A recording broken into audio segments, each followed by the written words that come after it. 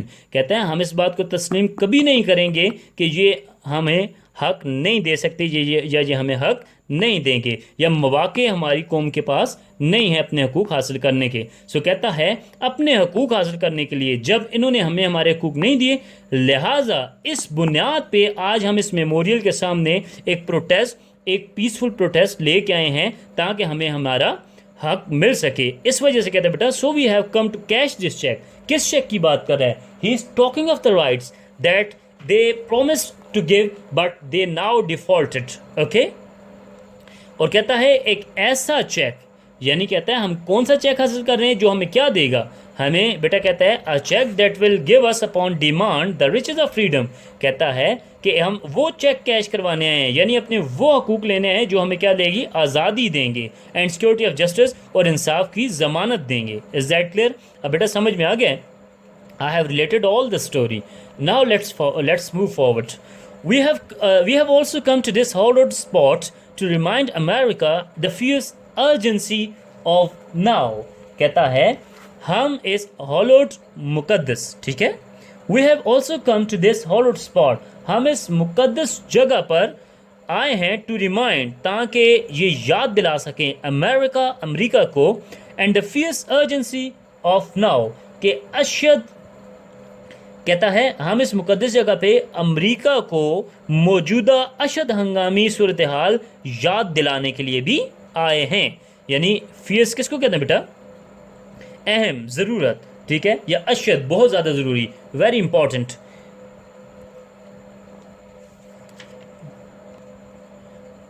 تو کیا کہتا ہے کہ ہم اس وجہ سے بھی آئے ہیں کہ امریکہ کو ہم اس اشد, اس ضروری, اس ہنگامی حالت کے بارے میں بھی اس کو یاد دلا سکیں.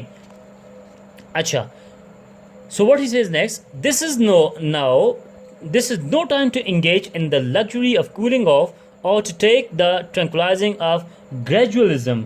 اب بیٹا کیا کہتا ہے, یہ غور و تامل کے طیش یا مرحلہ وار اصلاحات کی دوا کھانے میں مشغول ہونے کا وقت نہیں ہے. This is no time, یہ وہ وقت نہیں ہے to engage, کہ ہم محو ہو جائیں, in the luxury, آسائشوں میں یا اصلاحات میں, آف کولنگ آف, اور اپنی جدوجہد کو چھوڑ دیں, اور یا ٹو ٹیک دا ٹرینکلائزنگ آف گریجولیزم, یا آہستہ آہستہ گریجولیزم مین آہستہ آہستہ, ٹرینکلائزم مین خاموش ہو کر دینا, کسی چیز کو دبا دینا. کہتا ہے یہ وہ وقت نہیں ہے کہ ہم دب جائیں یا آہستہ آہستہ بہتری کی طرف چلتے جائیں.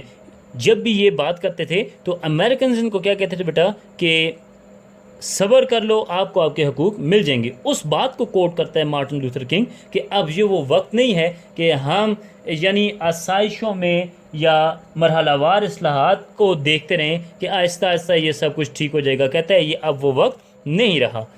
ناؤ اب از دا ٹائم, اب وہ وقت آ گیا ہے to make real the promises of democracy. اب کہتا ہے اب وقت آ گیا ہے کہ جمہوریت کے وعدوں کو حقیقی بنایا جائے.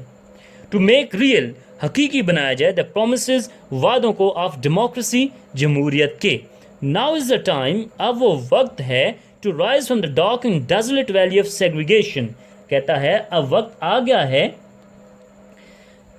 کہ ٹو رائز کے اٹھایا جائے فرام دا ڈارک, اندھیری, تاریک, اینڈ ڈیزولیٹ, اور ویران, ویلی, وادیوں سے, آف سیگریگیشن, علادگی کی. To the sunlit path of racial justice. کہتا ہے اور نسلی انصاف کے روشن رستے پر آیا جائے. یعنی کیا بات کر رہا ہے؟ کہتا ہے اب وہ وقت ہے کہ ہم اپنے حقوق کی ضمانت جو ہمیں دی گئی تھی اس کو ہم سچ کر دکھائیں اور ہمیں بھی ہمارے حقوق ملیں. یعنی کہنے کا مقصد یہ ہے کہ اب معاشرتی انصاف کے روشن رستے پہ چلنے کا وقت آ گیا ہے. Is that clear beta? Let me zoom out a bit so that you may properly see. اچھا نیکسٹ کیا کہتا ہے بیٹا کہ Now is the time, اب کہتا ہے وقت ہے to open the doors of opportunity, کہ مواقعوں کے دروازے کھولے جائیں to all of God's children, تمام خدا کی مخلوق کے لیے. God's children کا مطلب خدا کے بچے نہیں ہیں بیٹا, یہاں پہ مطلب ہے خدا کی مخلوق. God's children, خدا کی مخلوق. ٹھیک ہے, اب یہ آپ سمجھ رہے ہیں کہ تمام باتیں کس کے حوالے سے کر رہے ہیں؟ افریقنس کے رائٹس کے حوالے سے. یعنی کہتا ہے اب وہ ٹائم آ گیا ہے کہ اب افریقی لوگوں کے وہ جو تمام جو خدا کی مخلوق ہے ان تمام کو برابری کے حقوق دیے جائیں. اوکے اچھا کہتا ہے ناؤ از دا ٹائم, اب وہ وقت ہے to lift our nation from the quicksand of racial injustice to the solid rock of brotherhood. کہتا ہے اب وقت آ گیا ہے کہ قوم کو نسلی انصاف کی دلدل, کوئک سینڈ مین دلدل سے, آف ریشل انجسٹس, نسلی ناانصافی کی دلدل سے نکال کر بھائی چارے کی ٹھوس چٹان پر لایا جائے. Is that clear? Quick send کہتے ہیں دلدل, یعنی ریت. کوئک سینڈ یعنی ایسی جہاں پہ ریت بار بار آپ وہاں سے نکل نہیں سکتے. ٹھیک ہے, کہنے کا مقصد یہ ہے کہ اب کہتا ہے کہ افریقنس کو بھی ان کے رائٹس ملنے چاہیے. اب انہیں یکجا ہونے کا وقت آ گیا, اب ان کو مل کے کاوشیں کرنے کا وقت آ گیا ہے. ٹھیک ہے, ریشل انجسٹس کہتے ہیں نسلی تعصب. ٹھیک ہے, برادرہڈ کہتے ہیں بھائی چارہ. اب بیٹا نیکسٹ کیا کہتا ہے, یہ جو ہم نے پیراگراف ابھی پڑھا ہے اس کی اگر میں سمری کروں, سمرائز کروں اس کو, تو کیا کہتا ہے یعنی یہاں پہ مارٹن لوتھر کنگ بات کرتا ہے, کہتا ہے کہ امریکہ جو ہے وہ جو وعدہ اس نے کیا تھا, یعنی وہ جو ایمنسپیشن پروکلیمیشن انہوں نے اناؤنس کی تھی, اس کا کیا ہوا ہے, اس سے بدعہدی کا, اس سے ڈیفالٹڈ ہو گیا ہے. ٹھیک ہے, اس نے وہ پورا نہیں کیا, وہ پورا کرنے میں ناکام ہوا ہے, اور اس نے ہمیں کہتے ہیں ایک چیک دیا ہے, ایسا چیک جس کے پیچھے کیا لکھا ہے, which has come back marked insufficient funds, ناکافی فنڈس لکھ کے اس نے ہمیں واپس دے دیا ہے. کہتے ہیں ہم یہ نہیں مانتے اور ہم اس بات کو بھی تسلیم نہیں کرتے کہ اس قوم کے پاس مواقعوں کی تجوری میں کوئی کمی ہے. اور بیٹا کیا کہتا ہے کہ آج اسی ذریعے سے, اسی حوالے سے ہم یہاں پہ اکٹھے ہوئے اور اس چیک کو یعنی اپنے حقوق حاصل کرنے کے لیے یہاں پہ آئے ہیں. اور کہتا ہے کہ وہ حقوق جو ہمیں کیا دیں گے, آزادی دیں گے اور انصاف کی ضمانت دیں گے. اب بیٹا کہتا ہے کہ یہ وہ وقت ہے کہ ہمیں مل کے کاوش کرنی ہے, کوشش کرنی ہے اور جمہوریت کے اس وعدے کو حقیقت بنا کر سامنے لانا ہے. اب کہتا ہے یہ وہ وقت ہے کہ ہمیں تاریک اور تنہا وادیوں سے اس کی سیگریگیشن کی نکل کے, اور کہتا ہے کہ ایک روشن رستے پر آنا ہے, یعنی ہمیں ہمارے حقوق اب ملنے چاہیے. کہنے کا مقصد یہ ہے, کہتا ہے اب ایسا وقت ہے کہ ہمیں بھی مواقع برابری کے ملنے چاہیے. اور کہتا ہے اب ہماری قوم کو مل کے کندھے سے کندھا ملا کے بھائی چارے کے ساتھ آگے بڑھنے کا وقت آ گیا ہے. Is that clear? So beta, let's come to the next paragraph. What he says: it would be fatal for the nation to overlook the urgency of the moment and to underestimate the determination of the Negro.